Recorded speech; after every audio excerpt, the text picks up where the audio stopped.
Yo, what is up mga katrawa? Panibagong araw, panibagong katarantaduhan na naman guys.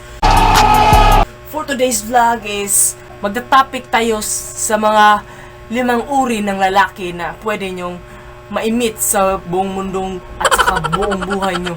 So I hope makaka-relate kayo sa mga sinasabi kong dito na mga kung ano-ano. So ano pang hinihintay natin? Huwag na natin itong patagalin. Kung bago ka pa lang sa aking channel, welcome sa tropa mo! Tropa ko! Tropa tayo lahat! Enjoy watching!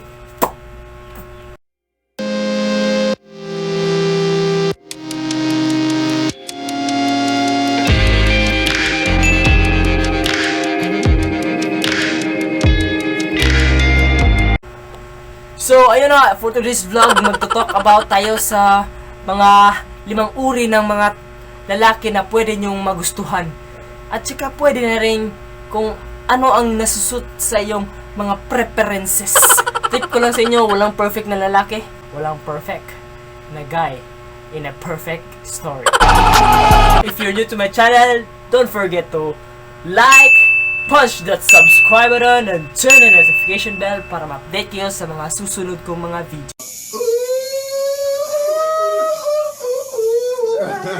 Guy number 1. So, itong guy na ito, let's call him bashful. So, ano ang ba ang bashful? So, ito, sila ang type ng mga lalaki na mahiyain, hindi maidadala ng kahit anong party, dahil, ayun na nga, mahiyain sila. Hindi sila pwedeng lumabas. Katulad na niya. So,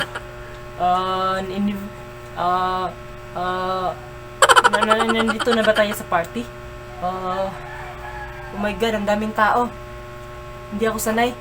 Pwede, uwi na tayo, babe? Uwi na tayo? Ha? Uwi na ako, ha? Nahiya ako, eh. Bye. So, nakita nyo naman yung first.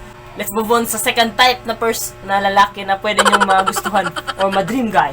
So, ito ang mga sleepy. So, sila yung mga taong or mga lalaking palaging tulog or walang ka-energy. Pero marunong din sila magmahal. Kahit tulog lang sila, mas mabuti pang tulog sila dahil hindi kayo ma-worry kung saan sila pumunta.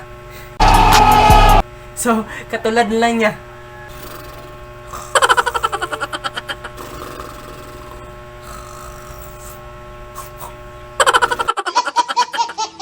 Let's move on sa ikatlong uri ng lalaki. So, sila itong mga kailangan mong mag-adjust, mag-intindi.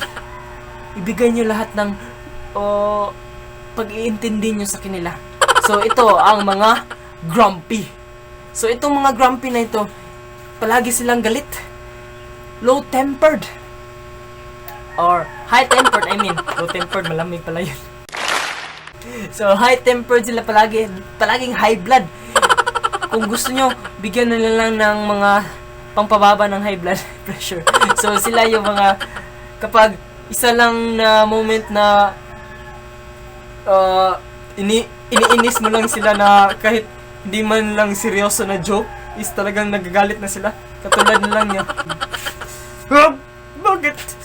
Bakit ba ikaw kasi ganyan Alam mo naman na high-tempered ako.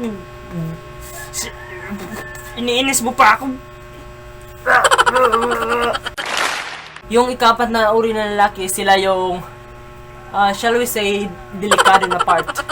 Na kung gusto nyo, hindi ko naman sila dinidiscourage, pero sila yung dopey. So, yung mga dopey is yung mga pachuchoy. In short, mga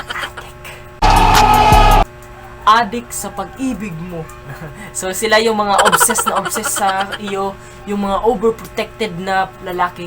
Katulad na lang niya. Ha? Nasaan na ba yung girlfriend ko? Baka tinangay niya yun na ng iba. Saan na ba yun?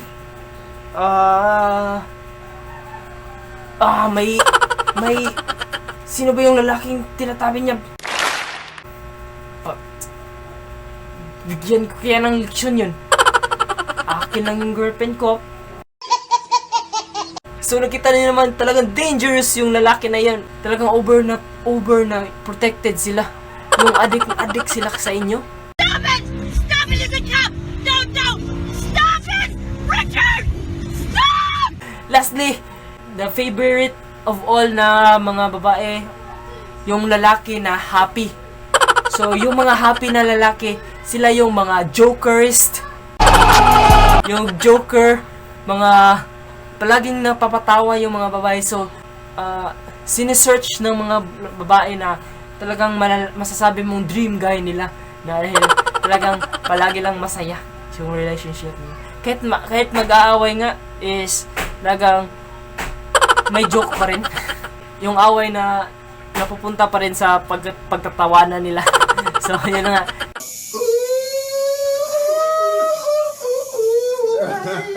Yun ang 5 uri na lalaki na sa tingin ko na common sa sa society na makikita nyo lahat sa common sa lahat na sa every society na makikita nyo ang 5 uri na ito. So, balik tayo. Sila ang mga bashful, sleepy, grumpy, dopey, at saka yung happy. So, ayun na.